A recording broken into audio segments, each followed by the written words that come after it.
Today's the day. I'm gonna brew a Blue Moon clone. I got this off of Homebrew Talk as well. I can post the recipe below as well.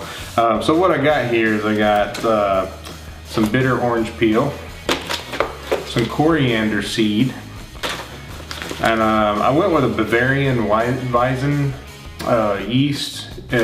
You can use White Labs 400 yeast. My brew store's out of it, but this is also will probably give me the same results.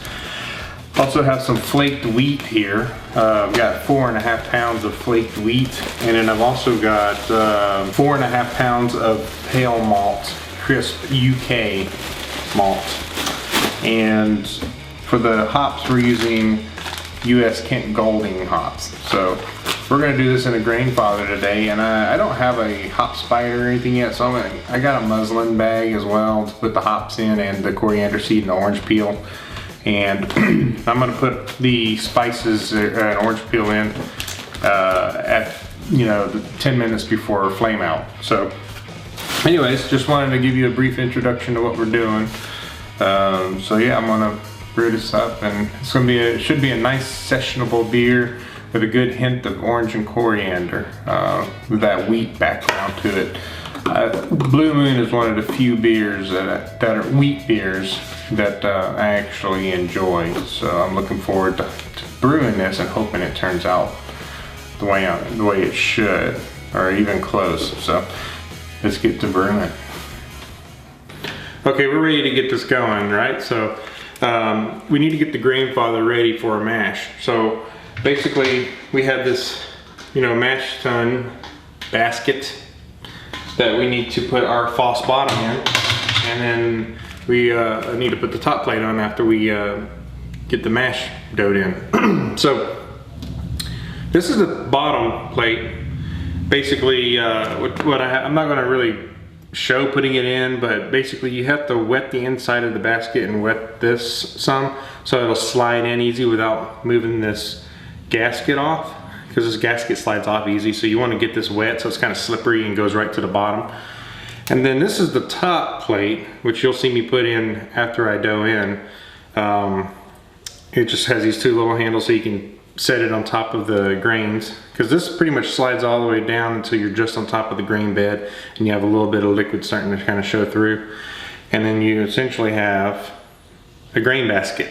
So I'm gonna go ahead and I want to show you something else here that I think is cool that Grainfather did. It's the Grainfather app, and you can basically go in. I'm launching it right now. Actually, I should just back up for a minute here.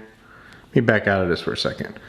On my phone here we have the Grainfather app, and in here you could pick a recipe. They got some pre-made recipes here, but you can also enter your own, and I put this Blue Moon clone in, and you can put in your batch volume, your final batch volume, your expected gravity, your expected final gravity, how long you're gonna boil. You can put everything in here, right? And this, we're gonna go somewhere with this, so that's why I'm showing you this. So you put everything in, your fermentation steps, your mash steps, everything, right? So then you go back, and let's say you hit sessions, and right now it says no active brew session, so you can say new session, and you can pick your recipe. So you pick the recipe, right? And then you hit start, and then it's gonna walk you through like everything. If you're a beginning brewer, I'm not, but if you are a beginning brewer, this is kind of nice and handy. It'll tell you tap when heated, when your water's heated to 154 degrees. So then you tap it, then it tells you to switch to heating element, etc. But it's like a timer. It's a software timer for the brewery. So I thought that was really cool. And it chimes and goes off when your timers are up. Okay, add your hops. Okay, add your spices. It's gonna do everything based on the times you've input into your recipe in your recipe profile. So I thought I would show you all that real quick before we brew here.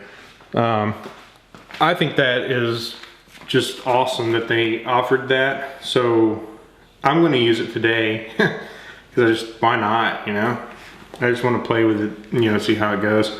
So anyways, we're gonna go ahead. Oh, so this, I forgot to show you. Also, here they tell you exactly how much water you need to add to the Grainfather, because the Grainfather has its own like calculation. It's like your pound of grain times 0.34, then add 0.9 or something. But if you're using this app, it tells you exactly how much water you need to add to the Grainfather for your mash. And then when you're done, when you get ready to do your sparge, it'll tell you exactly how much sparge water you should be heating up. So I thought that was really cool. But anyways, let's get started here, shall we? I'm gonna add 3.83 gallons of water to the Grainfather, and we'll switch over to my GoPro for the direct down footage. Okay, I've got my water measured out, so I'm gonna hit start session here. And I don't know if you can read that or not. It says add 3.83 gallons of water to the Grainfather and set the temperature to 154. And make sure the heating element is switched to normal. And wait till the temperature is reached. So that's what I'm gonna do right now. I'm gonna go ahead and add the water. We're gonna set the temperature to 154 degrees. And then once it's up to 154, I'll hit the continue button. So let's do that. And here's our water.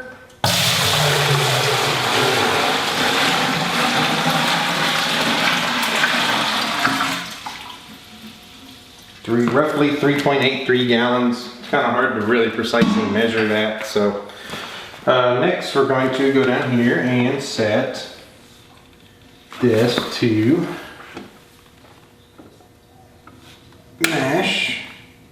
And we're going to set this to 154 degrees. I'm going to dial it up. I don't know if you can really see this very well, but it is set to 154 degrees now. I hit set. And I make sure on the bottom of the Grainfather that it's on normal, which is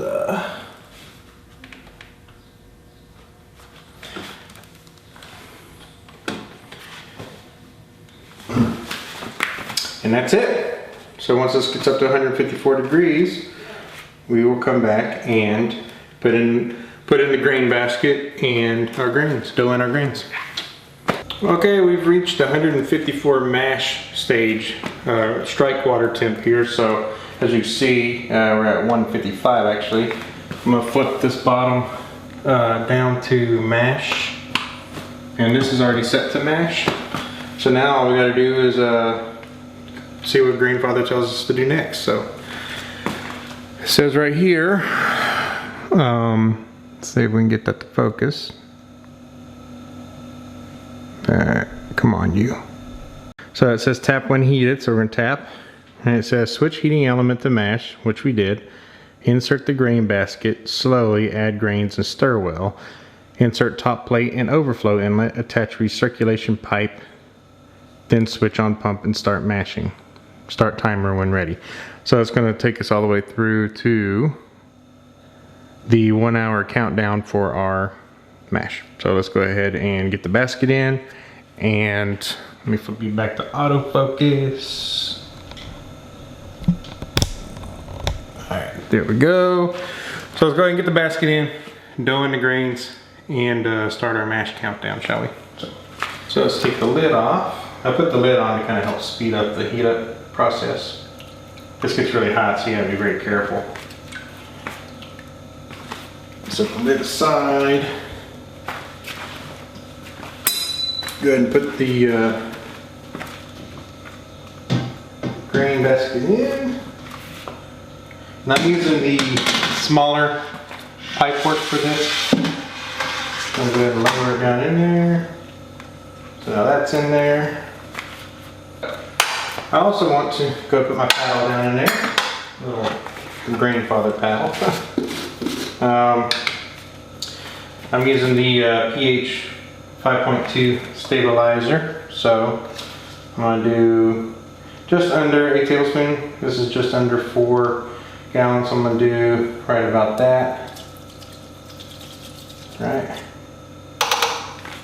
And that it's like water salts pretty much, brings the pH down to a more stable around the 5.2 mark. I don't know if it really works or not, but I do it anyways. I have to get some pH testing strips to even know, so I'm just kind of giving this a stir. I'm mixing in the water, salt, sand. Alright, next we are going to put the grain blocker in. That's this little doodad. I'm going to make sure this is up at its max. I'm going to put the grain blocker in, and that'll keep my grains from just falling down the overflow. So we're going to first put in the flaked wheat.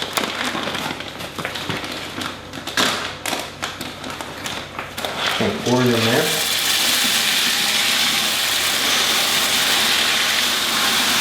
Smells good already. It smells like oatmeal. I'm just going to give that a stir.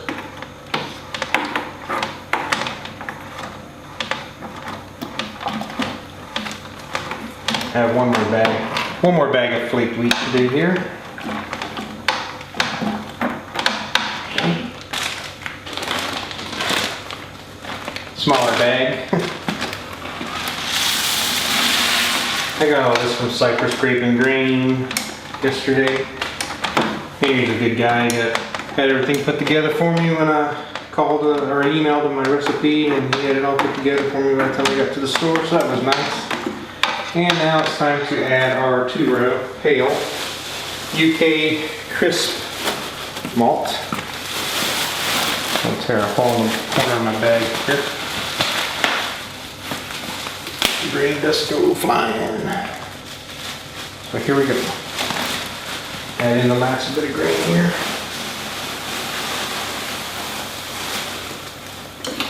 And dough it in.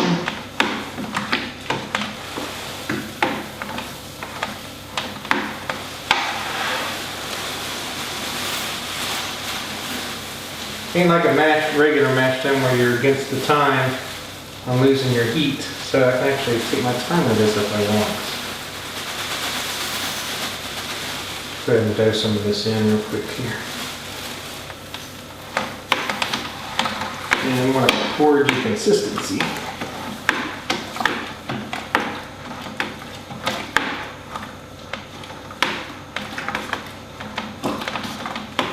Looks like oatmeal. Breakfast of Champions. I recommend getting this metal mash paddle, by the way. There's a lot of resistance in this. So I'm going to put the rest of this grain in there.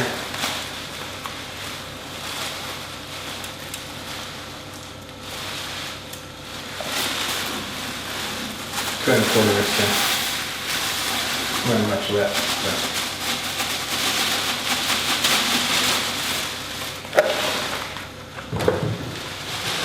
Alright, let's go ahead and get this mixed in a little bit.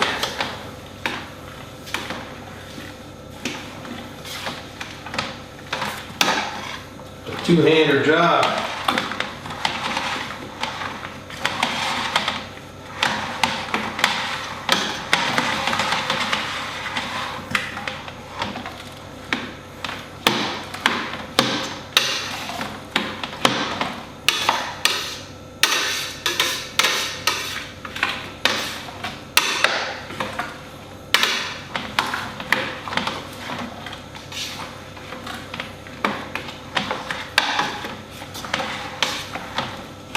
It's one thick mash.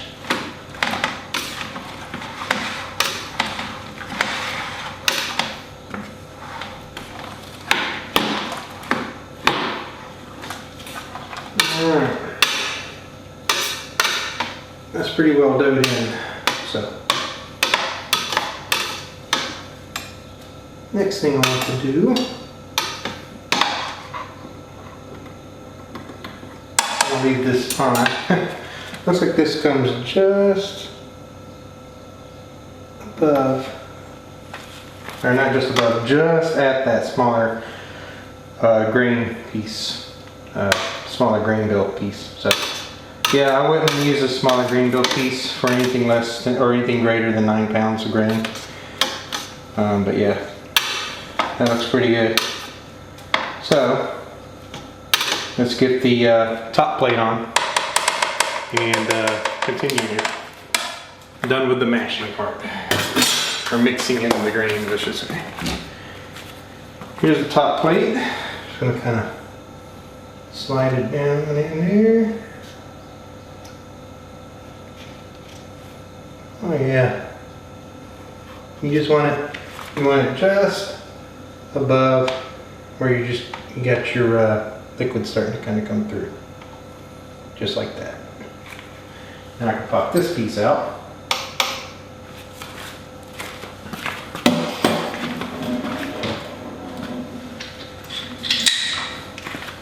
I can put my overflow inlet on there, just like that. Just pushes the tube down. Let's put our glass top on, and we'll screw on our arm. And one thing people have said in other videos is you don't want this in here. You don't want to have this shoot down the tube. You want it just off to the side of this middle piece here. You do not want it going straight down your overflow. So let's go ahead and turn the pump on here, and it will mash for an hour. Let me turn my let's turn the mash timer on here. And I know it's blurry. Oh, there it goes. Autofocus works this time. So yeah, we got 59 minutes. So this is when you go and have a cold beer or something and chill. So we'll be back in about an hour. Actually, not quite, because I'm gonna explain the sparge water. While this is mashing, it's good to go ahead and get your sparge water heating up on the stove top, which I'm going to do. So yeah, I'll show you right now actually. Just pop you off the tripod. So, messy counter. So I've got my old brew pot here. These Polarware pots are good. Just keep them around, you can use them. I got it on top of my electric stove top here, and basically I've got my temperature probe here. It's not a waterproof one, that's why I've got tied off. So only the probe is actually in the water and nothing else. So we're gonna go ahead and turn my cooktop on, and we'll be monitoring this. So I'm gonna get this up to about 167 degrees, 168 degrees. So I'm just making sure nothing else is on there. Since I got it such a big pot, I've got our stove's cool because it has this double, like if you want to put a griddle. So I've actually got, like, if you look, I've got like a 2-burner thing going on here. So this should heat up fairly quick. It should be definitely ready by the time the mash is done. It should be time to sparge, and the sparge water should be up to 168 degrees. I'm actually using my grilling monitoring probe. I'm going to use my little iGrill.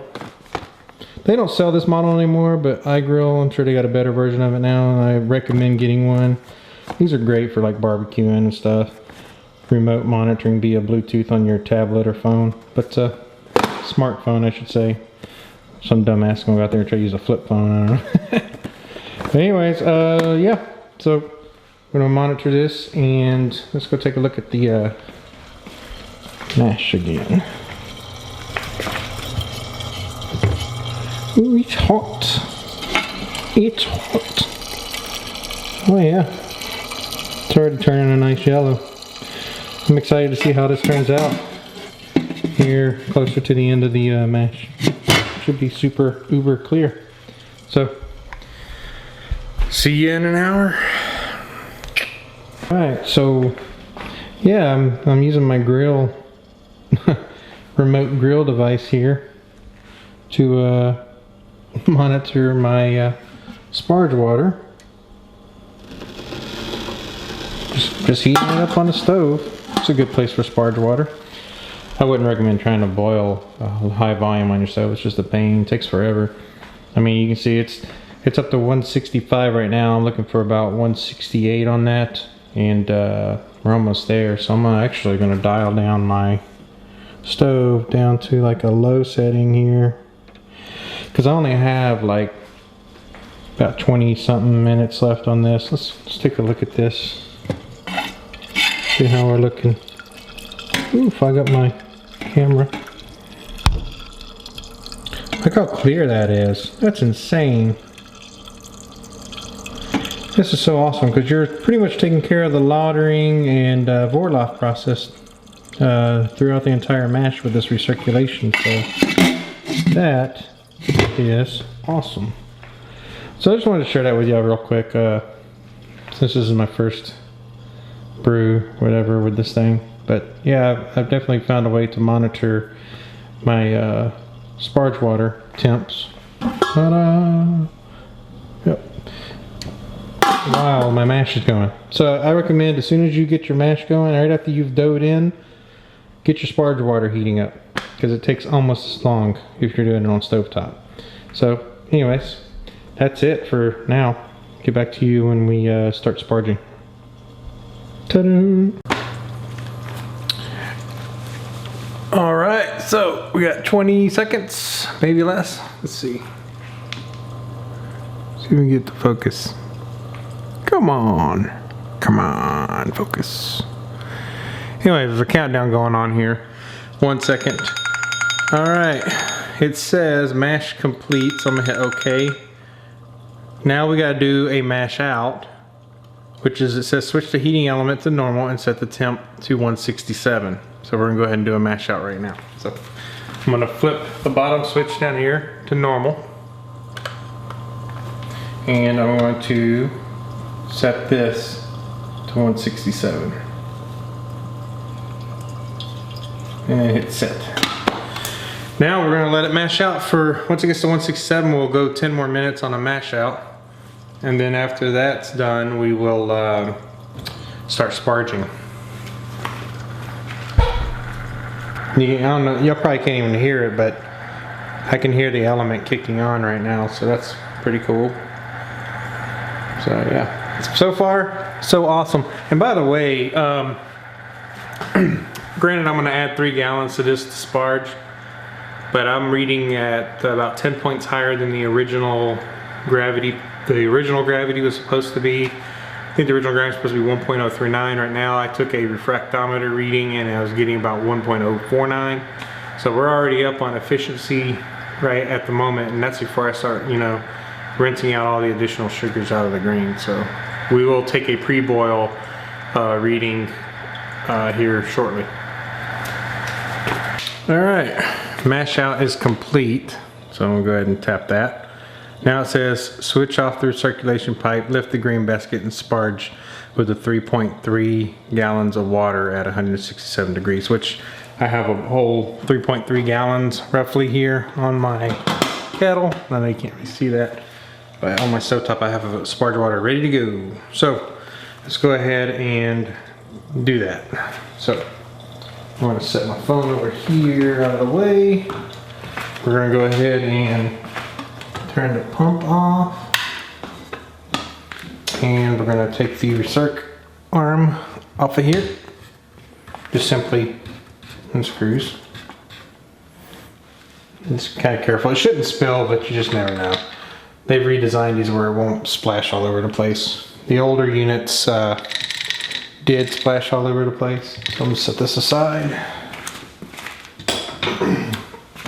and take the lid off. Be careful, the lid's extremely hot. All right.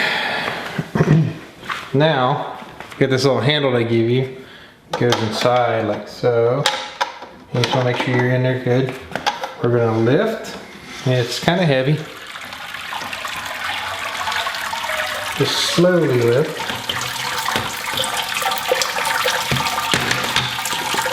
All right. We're gonna let that drain some. Alright, so I'm going to keep about, you know, half an inch to an inch of water on here. So just take a cup for now, just a cup, and scoop the water out and try not to burn myself here. Just kind of keep pouring the water on there. I'll come up with a better way to do this later. Once I get this pot low enough, I can just pick it up and pour it, but right now I'm using a cup. It's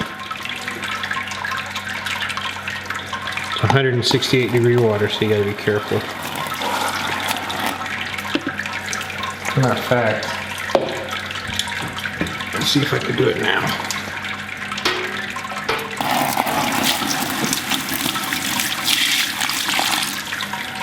Yeah, you can just pick the pot up and do it. And let that drain through.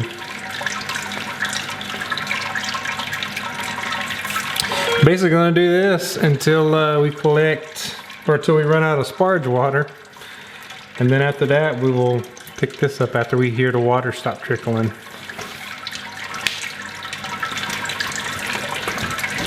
Give it another splash here.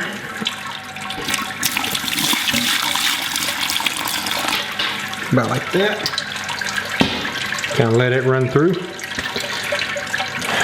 And then we'll take a pre-boil gravity reading. So that's all it is to this part, is just rinsing the grain bed as much as you can. So get back to you here when we start boiling. Oh, another thing I forgot to mention, and I almost forgot. They say when this part's happening, you should go ahead for the USA version. Go ahead and flip it to boil. And flip your bottom switch to normal. That way while you're sparging, it's already heating up to get the boil going. So, not a bad idea, I think. So, you'll hear the heating element kick in, and that's good. It's a good sound. So we'll check back in here when we get the boiling. Alright, so it says time to prepare to boil. Sparge is complete. I'm going to take the grain basket off and set it in my kettle down here in case I get a little more drippings. I can just put those in the pot, and it just says set it to boil for 212 degrees. So as soon as I get to 212 boiling, we will get back to this. Alright guys, I got that off of there, but I wanted to show you something. Their software is pretty damn good. The 8 gallon mark's about up here, and there's a 7. But this is right at about the 6 gallon mark, where I told it I wanted a 5 gallon batch when I was done with this. So the calculations in the software are fantastic. Right now we're at 194 degrees, and we want to get this up to 212. So what I want to do to help expedite the speeding up this process is I'm going to take the lid and put it on top just to get this to boiling faster. I got the grain code on here too. It's supposed to help with the US version, speeding up the boil and holding a boil. So we'll see how that goes. But so far so good. It sparged well, no stuck sparge or anything, so I was happy about that. So yeah, we're gonna wait for this to get up to boiling. When we get back, we'll throw the hops in. I forgot, we need to take a pre-boil wort sample here. See what the pre-boil gravity is. So let's go ahead and do that right now. Okay.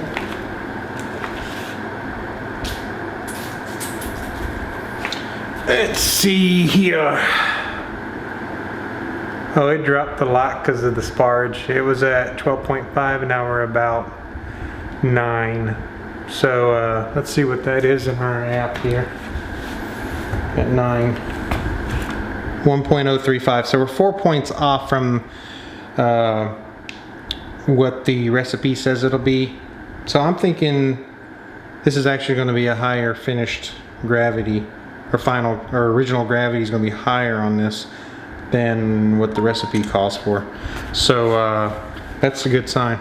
So back to the boil, back to waiting for the boil.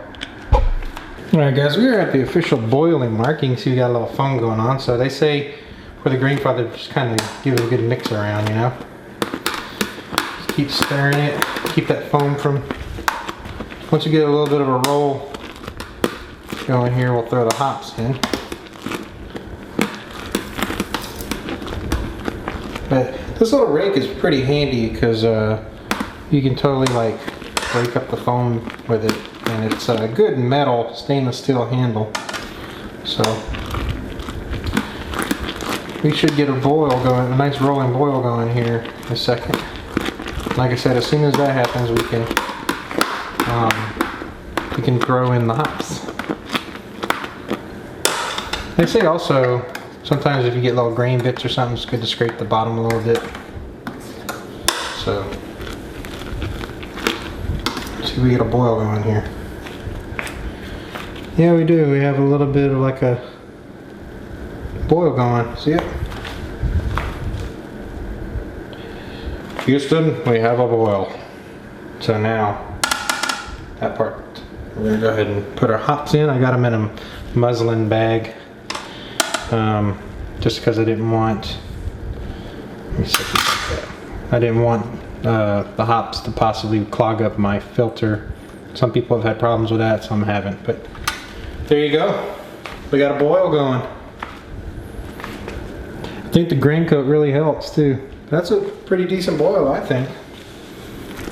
I was really worried about that, but no, man, you can totally get a good boil. I recommend slapping a grain coat on your Grainfather or some other kind of insulator.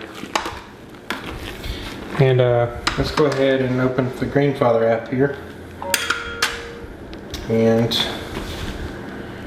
let's see. It says tap when heated to 212. Add the boil addition, which I did. And now we got a countdown going. So we'll let this boil for an hour. And about 10 minutes prior to flame out, we'll throw the coriander and orange peel in.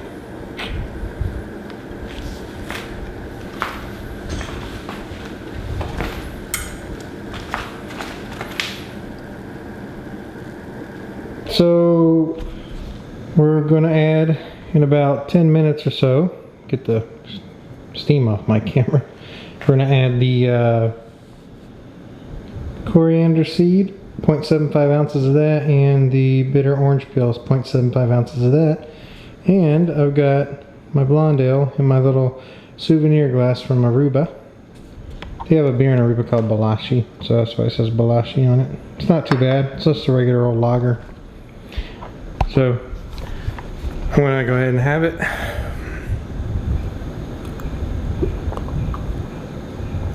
It's very good. Super clear now too. It's clearing up real nice, so there you have it. Cheers. Alright, time to add the coriander seed and the orange peel. So let's go ahead and dump them in here. Just gonna take the bowl, open the bag, and just dump it in the bottom. Take the other bowl, open up the bag, and do the same thing. Now, yep, it's all down in there. So, just gonna clip it back in place. Alright, and I'm gonna take this little paddle, kind of push it down in there. Get all that orange flavor in there. Coriander. Alright, it's gonna go for 10 more minutes. Alright, let's go ahead and remove the muslin bag. Let it drain for a second. It's actually worked out pretty well for holding the hops and everything. So,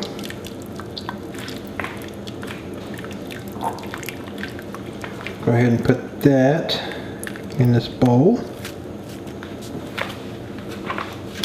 We're going to take a final refractometer reading here.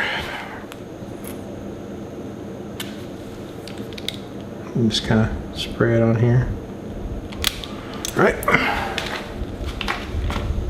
Looks like it's going to be about a 1.03 8, just like the original post. So at least the efficiency is there. So what I want to do now is we're going to go ahead and get this chilled down. So let's go ahead and get the wort chiller on here. All right, let's put the top on.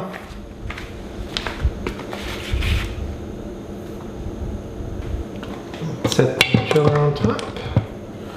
Get this out. Now what we want to do first is we're going to run the wort through, pump it through the chiller to sanitize the chiller. So we're going to go ahead and do that now. Just attach the chiller to the pump.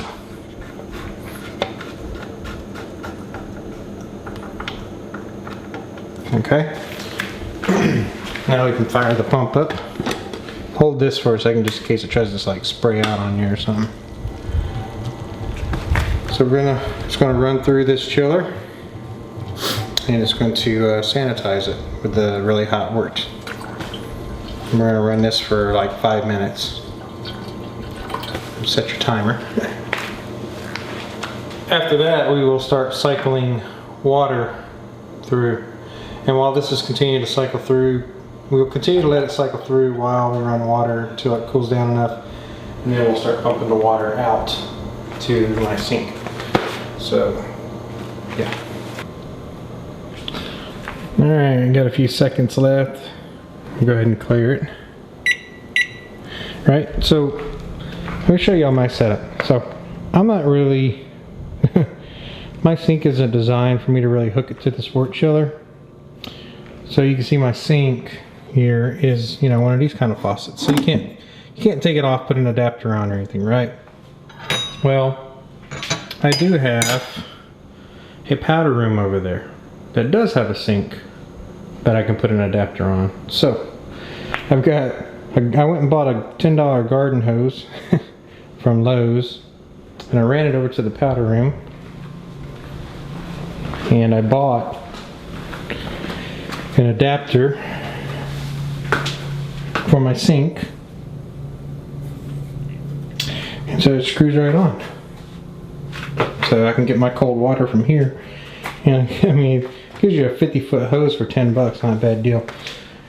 And it doesn't matter if it's potable or not. It's not like you're drinking the water or using it in the beer. But I also bought one of these quick connects, so I can just keep it hooked to my chiller and just quick connect the hose on every time.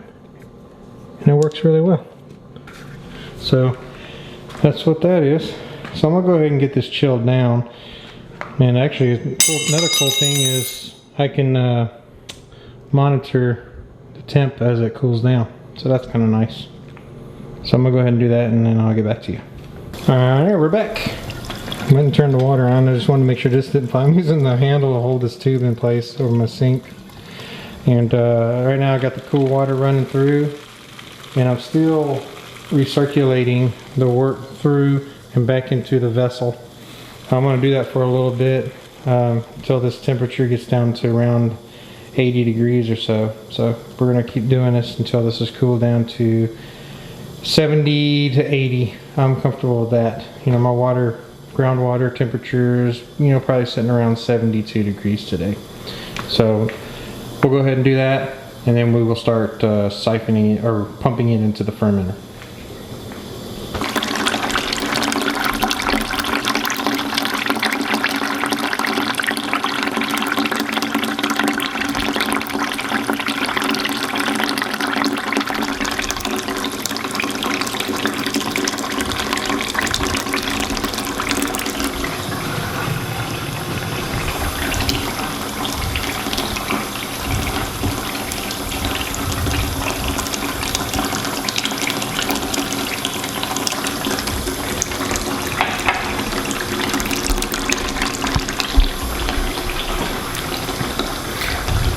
Tastes pretty sweet.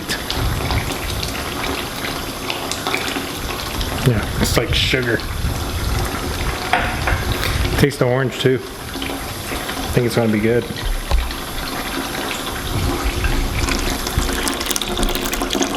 I know it says 132 on there, but it's actually like pretty cold. Beer's pretty chilled already. So just gonna throw the yeast on this, put a lid on it, and call it a day.